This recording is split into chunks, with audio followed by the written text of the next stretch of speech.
Salut les copains, j'espère que vous êtes en grande forme internationale comme d'habitude. Bon, ce qui s'est passé en vrai, c'est que je suis allé filmer cette ferme abandonnée juste à côté de chez moi. Et malheureusement, mais sur la vidéo, il n'y a pas eu de son. Et j'aime pas déjà faire des voix off comme ça. Et surtout, j'aime pas recommencer en fait. Parce que pour moi, retourner sur place, filmer et refaire semblant, tu vois, c'est pas naturel, tu vois. Donc bon, tu me diras, c'est pas naturel aussi de faire une voix off, mais on va faire avec. Donc si jamais je découvre des trucs en même temps que je vous parle, ben je vous en parle. Et voilà, faudra faire avec. Heureusement, c'est pas durant toute la vidéo, c'est que quelques petites séquences où la caméra n'a pas enregistré de son du tout. Voilà. Donc pour faire court, c'est une ferme qui était au bout de ma rue en fait, mais qui était cachée par plein de bois en fait, par plein d'arbres. Donc on savait qu'il y en avait une, mais on ne la voyait pas. Et là, depuis quelques jours, ils ont commencé à virer tous les arbres et du coup, la ferme, elle a commencé à refaire surface un peu. Et forcément, j'ai pas pu m'empêcher d'aller d'aller jeter un œil, surtout que c'est au bout de ma rue, donc c'est pas tellement que le côté urbex, c'est aussi juste l'histoire, tu vois, parce que ben, c'est au bout de ma rue. Donc j'ai envie de savoir ce qui s'est passé, qui c'est qui habitait là, voilà. Donc là, on est rentré dans la première grange, hein, on essaie de découvrir un petit peu ce qui s'est passé et comprendre un petit peu si la personne est décédée, si c'est parce que la maison elle est trop abîmée, on sait pas. Voilà. Là, on est en train de se demander un petit peu pourquoi il y a tout ça qui est là, genre les frigos et tout. C'est un peu bizarre quand même. Et il y a tellement de choses qui sont jetées par terre. Et au début, je pensais que c'est parce qu'ils avaient commencé à vider la maison. Mais vous allez voir par la suite que ce n'est pas le cas. Donc si jamais vous avez une idée, voilà, ben, vous laissez un commentaire et vous me dites. Mais j'ai trouvé le moment hyper méga intéressant. Donc je vais essayer de faire, comme je vous disais, la voix off en direct pendant que moi je redécouvre ce qu'on avait filmé. Et ben, peut-être je ferai des petites coupures par-ci par-là. Mais au moins, ça, je vais essayer de redonner un petit peu les impressions que j'ai eues sur le moment. Voilà. Là, du coup, on peut découvrir un petit peu la ferme devant nous. Et là, en fait, on est rentré donc par derrière. Pour question de voisinage, on n'est pas arrivé devant en sautant les bras en l'air, tu vois. Là, j'essaie de jeter un œil dans le conteneur parce que je pensais qu'ils avaient genre commencé à jeter et vider, mais en fait, il n'y avait rien. Et trois pauvres gravats au fond. Et là, je commence à me demander, la maison vraiment vue, qu'il n'y a pas de fenêtre ni rien, je me demande comment la personne a pu vivre là-dedans, tout simplement. On s'est dit vraiment, là, on regarde la maison pour la paix. Et ce qui est un petit peu intéressant dans mon malheur de son, c'est que, entre-temps, j'ai eu des informations sur sur la personne qui habitait là.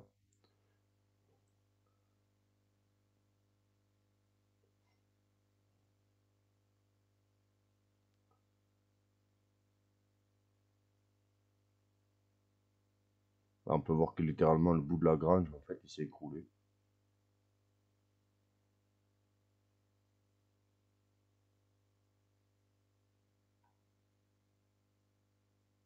Donc malheureusement, ouais, ça devait être une magnifique ferme à une époque, mais il y a eu ben, trop de laisser-aller, je pense, avec l'âge.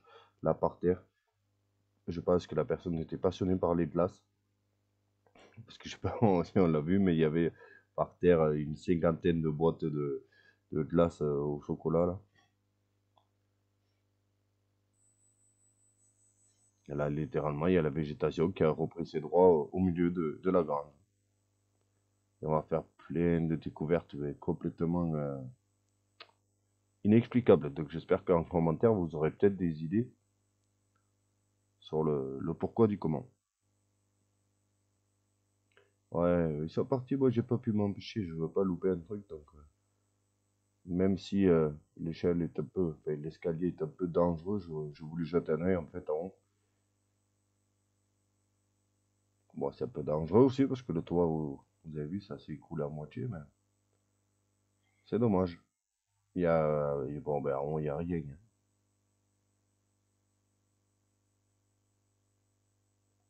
Ben, moi, je trouve que c'est dommage ce genre de ferme qui se retrouve à l'abandon et du coup rasé parce que ben, ça tombe en ruine. Et là, c'est pareil, le bordel qu'il y a là, c'est incompréhensible comment quelqu'un pouvait vivre comme ça juste en jetant les choses en tas. Parce que tu peux avoir du bordel, mais du bordel rangé. Là, c'est juste jeté en tas.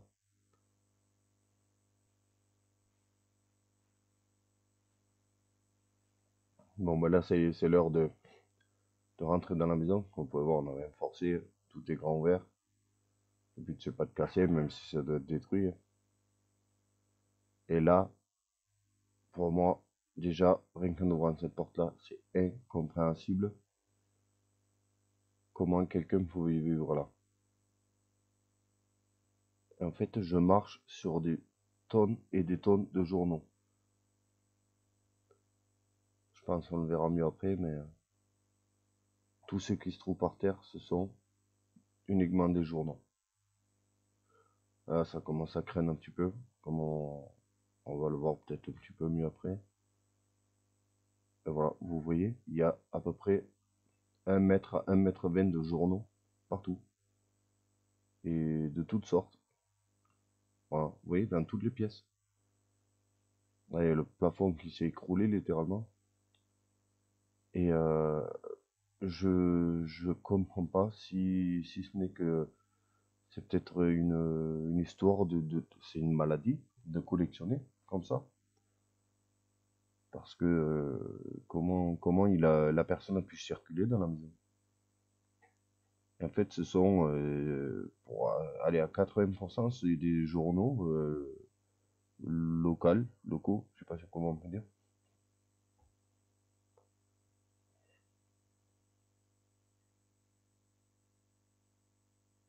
C'est complètement dingue.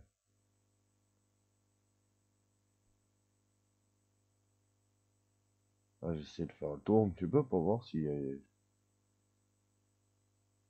Moi, j'ai du mal à comprendre parce qu'on dirait que quelqu'un s'est servi de la maison comme décharge, en fait, pour jeter ses affaires. Mais j'ai su par la suite l'histoire, donc je peux confirmer que c'est pas le cas. C'est la personne qui a habité dedans, vraiment, qui a entassé tous ces journaux par terre. Parce qu'il voulait documenter un truc ou quoi, mais... Ouais, là, je vais essayer de voir si je peux accéder à la cuisine. Sur le coup, j'ai vraiment hésité. Parce que voilà, dans l'état où c'est.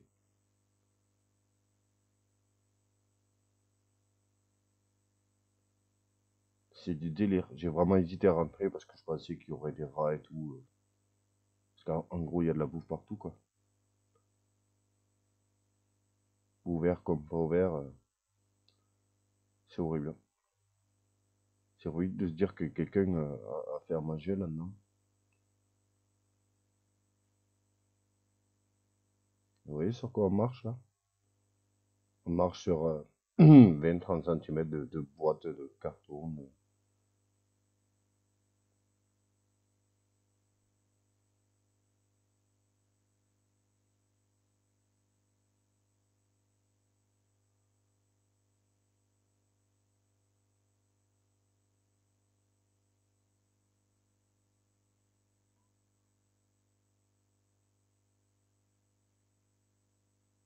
Donc, ça peut être le prochain avis, cette fois-ci, peut-être son pote.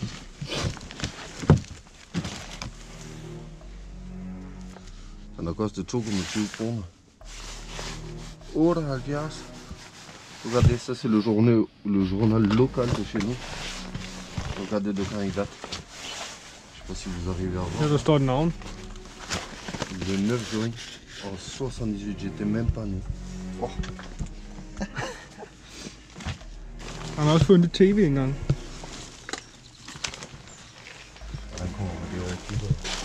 Her der ligger tv'et.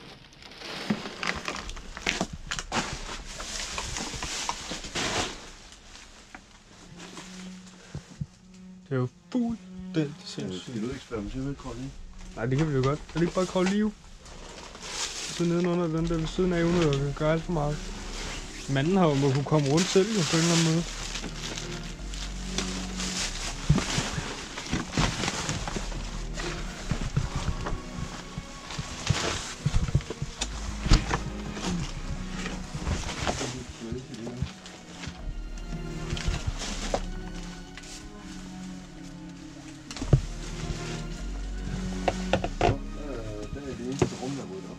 Ja.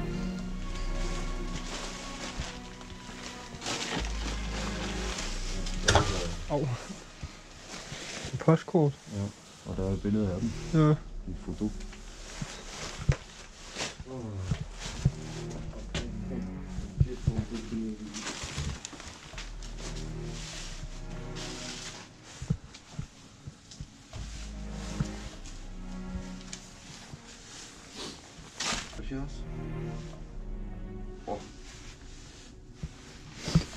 FDM 79.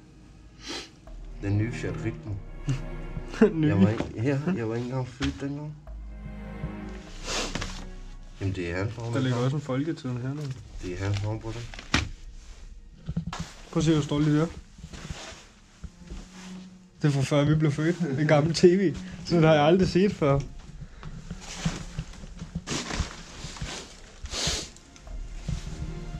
Jeg kan godt lide lampen. Den er faktisk fed nok.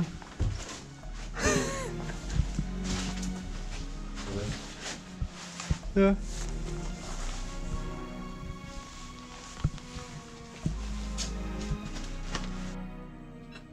Bon, finalement, j'ai pas pu m'empêcher que de revenir pour essayer de monter à l'étage, voir à quoi ça ressemble. Forcément, je parle un peu danois, tu vois, avec les colonnes. Et on a vu des journaux de 76 tout à l'heure. Donc, ça fait un petit moment qu'ils collectionnent.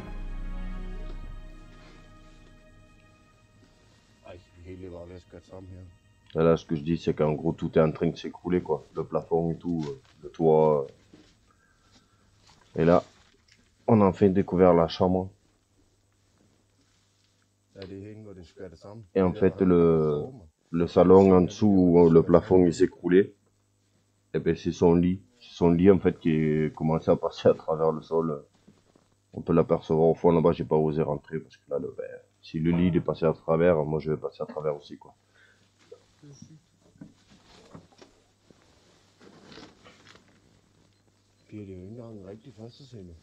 Ouais, ce que j'ai appris finalement par la suite, c'est que la personne est vraiment restée là jusqu'à ce qu'elle décède. Donc il y a moins de 1 an. C'est-à-dire il y a moins de 1 an en arrière, il y avait vraiment quelqu'un qui vivait là-dedans. C'est assez incroyable à s'imaginer.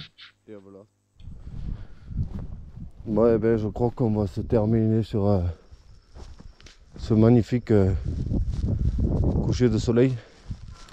Cette maison, oh putain, j'ai marché dans un trou. La maison elle va être rasée demain normalement. Donc ça sera la fin. En même temps là il n'y a rien à récupérer. C'est incroyable. Ah la 205 elle est légèrement rouillée.